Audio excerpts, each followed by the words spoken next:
हम देखते हैं कि नंगे पैर एक बर्फीले तूफान में चल रहे हैं। चलने वाली महिला है पैगंबर लूने, एक सुनहरे बालों वाली महिला जिनका चेहरा छाया में छिपा है।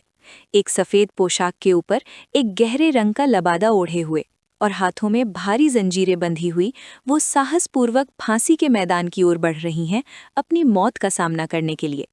सफेद लबादे पहने उनके 3 अनुयायी ठंडी बर्फ में घुटनों के बल गिर पड़ते हैं, रोते हैं और हताशा में उनकी ओर हाथ बढ़ाते हैं।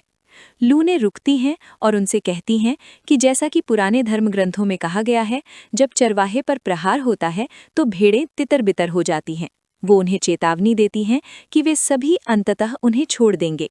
एक युवा शिष्य, जो भविष्य में पोप बनने वाला है, अपना सीना पकड़ लेता है। वो कसम खाता है कि भले ही बाकी सब उसका साथ छोड़ दें, वो कभी नहीं छोड़ेगा।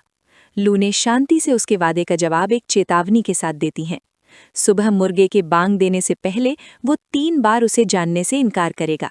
फांसी शुरू होती है और पैगंबर लूने को बेरहमी से कई बार भारी भालों से गोद दिया जाता है। बर्फ में एक बड़े लकड़ी के क्रॉस से बंधी हुई उसकी मौत हो जाती है और उसका शरीर हथियारों से छलनी हो चुका है। बख्तरबंद पहरेदार इस दृश्य पर नजर रखे हुए हैं, जबकि युवा शिष्य असहाय होकर देखता रहता है। वो सदमे और भय से जमकर उसके बेजान शरीर को घूरता रहता है। अचानक 2 बड़े बख्तरबंद जल्लाद उसकी ओर मुड़ते हैं। अपने भाले आपस में टकराते हुए वे उससे पूछते हैं कि क्या वो सूली पर चढ़ाई गई पापी को जानता है। अपने चेहरे के पास मौजूद ब्लेडों से भयभीत होकर लड़का पसीना पसीना हो जाता है और जल्दी से उसे जानने से इनकार कर देता है। वो अपनी पीठ फेर लेता है, खुद को गले लगा लेता है और डर से पीछे हट जाता है। लेकिन उसका झूठ तब टूटता है जब एक नौकरानी उसकी ओर इशारा करती है। वो पहरेदारों से कहती है कि उसे याद है कि वो हमेशा उस पापी से शिक्षा मांगता था और उसके छोटे-मोटे काम करता था। युवा शिष्य फिर से दृढ़ता से इनकार करता है, कसम खाता है कि वो उस महिला को नहीं जानता। जल्द ही और अधिक सशस्त्र पहरेदार उसे घेर लेते हैं। वे नकाबपोश लड़के को डराते हैं और दावा करते हैं कि उसके लहजे से साबित होता है कि वो उसके अनुयायियों में से एक है। भय से व्याकुल होकर शिष्य ठंडी बर्फ में घुटनों के बल गिर पड़ता है। उसकी आंखों से आंसू बह रहे हैं और वो बेतहाशा कोसते हुए पहरेदारों को गालियां दे रहा है। वो तीसरी बार इनकार करते हुए चिल्लाता है कि वो उसे नहीं जानता और पैगंबर के रक्त रंजित शरीर के नीचे चिल्लाता है। तभी एक मुर्गा बांग देता है, जिससे उसकी भविष्यवाणी पूरी हो जाती है। अब वर्तमान में एक तबाह हो चुके स्टेडियम के अंदर डोलोरेस और विकिर, जो नाइट हाउंड के भेष में हैं, एक विशाल और भयानक दानव के सामने खड़े हैं। ये दानव वही है जिसने मूल समय रेखा यानी ओरिजिनल टाइमलाइन में अकेडमी को तबाह किया था और कोलोसियो त्रासदी का कारण बना था। इसका नाम है अम्डाउसियस, 10 कुलीन दानव सेनापतियों में से 5वां दानव राजा। इसे एक अमर आपदा और मानवता का स्वाभाविक शत्रु माना जाता है। इसके नाम का अर्थ है बेकार या तुच्छ। अम्डाउसियस अपनी चमकती हुई लाल आंखें विकिर की ओर घुमाता है, क्योंकि उसे विकिर के शरीर से दानव के रक्त की तीव्र गंध आ रही है। वो विशालकाय जीव अपनी नुकीली उंगलियों वाला पंजा विकिर की ओर करता है और पूछता है कि क्या विकिर ही वो नाइट हाउंड है जिसने उसके साथियों को मारा था। उसे यहाँ देखकर वो हैरानी जाहिर करता है। अपने मुखौटे के पीछे से घूरते हुए विकिर को एहसास होता है कि हेडमास्टर विंस्टन से आने वाली वो घिनौनी गंध असल में इसी दानव की थी। उसे अपने पिछले जन्म की बातें याद आती हैं और उसे पता चलता है कि अम्डाउसियस को इस समय से 6 महीने बाद आना चाहिए था। हालांकि अब विकिर जानता है कि समय रेखा में हुए इन बदलावों पर सवाल उठाने में समय बर्बाद करना व्यर्थ है। जैसे ही वो डोलोरेस की रक्षा के लिए उसके आगे कदम बढ़ाता है, उसकी तलवार लाल ऊर्जा से दमक उठती है। वो हमला करने के लिए तैयार हो जाता है, इस दृढ़ निश्चय के साथ कि वो इस दानव को अपनी पूरी शक्ति का प्रयोग करने से पहले ही रोक देगा।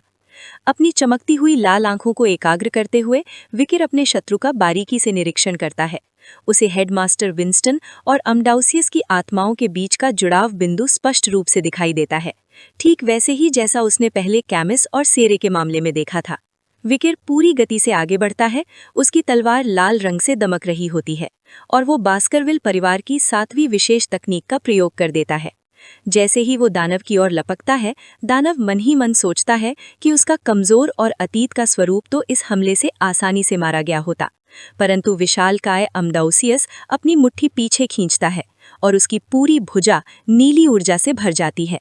दानव का ये तीव्र प्रत्याक्रमण विकिर को पूरी तरह से चौंका देता है। दानव जोरदार मुक्का मारता है, जिससे नीली ऊर्जा की एक घनी किरण विकिर को जोर का झटका देकर पीछे की ओर धकेल देती है। इस भीषण प्रहार को झेलने के बाद विकिर के मुंह से खून निकल आता है। दानव के हमले की जबरदस्त शक्ति से हक्का बक्का रह जाने वाला विकिर पीछे एक पत्थर की दीवार से टकराता है और मलबे के ढेर पर बेजान सा गिर पड़ता है। दानव धीरे धीरे विकिर की ओर बढ़ता है और कहता है कि अब उसकी शक्ति इस लड़ाई के लिए पर्याप्त नहीं रह गई है। अपने नुकीले दांत दिखाते हुए मुस्कुराते हुए एम्डाउसियस उसे ताना देता है, कहता है कि अब उसकी शक्ति इसके सामने काम नहीं करेगी। इसे खत्म करने की चाह में वो दानव हवा में ऊंचा उछलता है और अपनी मुट्ठी नीचे लाकर एक जोरदार मुक्का मारता है। खतरे के बावजूद विकिर के चेहरे के भाव उसके मुखौटे के पीछे छिपे रहते हैं और वो अपना हथियार तैयार करता है। ठीक मुक्का लगने से पहले एक लाल जादुई ढाल, जिस पर चमकते हुए निशान बने हैं, उसके सामने प्रकट होती है और एक अजीब सी आवाज आती है कि ये ढाल डेक्राविया है। वो जीवित पेंडुलम पूछता है कि क्या अब बहुत देर हो चुकी है, और विकिर शांति से जवाब देता है कि वो ठीक समय पर पहुंचा है। एम्डाउसियस इस ढाल को डेक्राविया के रूप में पहचानता है। वो 7वीं लाश का मजाक उड़ाता है, पूछता है कि उसकी शक्तियां कहाँ चली गईं और वो इंसानों के लिए एक आज्ञाकारी कुत्ते की तरह व्यवहार क्यों कर रहा है। अपनी एक आंख से उसे घूरते हुए डेक्राविया कहता है कि एम्डाउसियस हमेशा की तरह ताने मारने वाला है।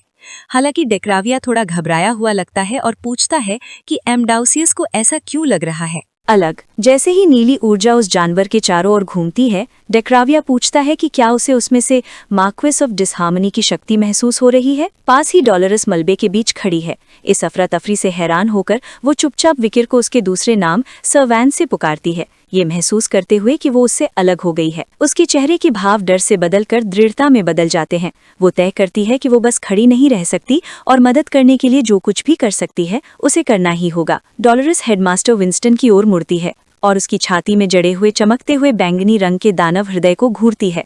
वो उसकी ओर कदम बढ़ाती है और कहती है कि अब वो प्रोफेसर नहीं रहा जिसे वो जानती थी। वो पूछती है कि उस दानव ने उसे अपने जाल में फंसाने के लिए कौन से झूठ बोले थे। अपनी मुट्ठी कसते हुए वो दृढ़ता से कहती है कि दानव पूरी तरह से दुष्ट होते हैं और न्याय के बिल्कुल विपरीत होते हैं। जैसे जैसे वो उसके करीब पहुंचती है, वो उससे विनती करती है, ये समझाते हुए कि दानव केवल मानवता को नष्ट करना चाहते हैं। वो उससे गुजारिश करती है कि दुनिया के तबाह होने से पहले वो उस अनुबंध को तोड़ दे, इस उम्मीद में कि उसमें अभी भी कुछ इंसानियत बाकी है। विंस्टन अपने कंधे के ऊपर से देखता है, जिससे उसकी एक चमकती हुई लाल आंख और एक इंसानी आंख दिखाई देती है। वो ठंडे स्वर में जवाब देता है और कहता है कि उस राक्षस से मिलने के बहुत पहले ही उसकी दुनिया एक बंजर जमीन बन चुकी थी। जैसे ही एम्ड्यूसियस उसके पीछे विशाल रूप में प्रकट होता है, विंस्टन समझाता है कि वो दानव ही एकमात्र ऐसा प्राणी था जिसने उसके दर्द को समझा और उसे सही राह दिखाई। अपनी बेमेल आंखों से उसकी ओर देखते हुए विंस्टन घोषणा करता है कि दुष्ट दानवों और अच्छे इंसानों के विचार उसके लिए पूरी तरह से अर्थहीन हैं। गुस्से में अपनी छाती को कसकर पकड़ते हुए वो तर्क देता है कि न्याय का विपरीत दुष्टता नहीं है, बल्कि वो बस एक अलग तरह का न्याय है। अपनी चमकती हुई लाल आंख से घूरते हुए वो घोषणा करता है कि जिस न्याय की वो इच्छा रखता है वो मानवता का पतन है। उसे डॉलरस लुंखो वाडिस के नाम से संबोधित करते हुए वो उसे उसके परिवार के काले इतिहास की याद दिलाता है।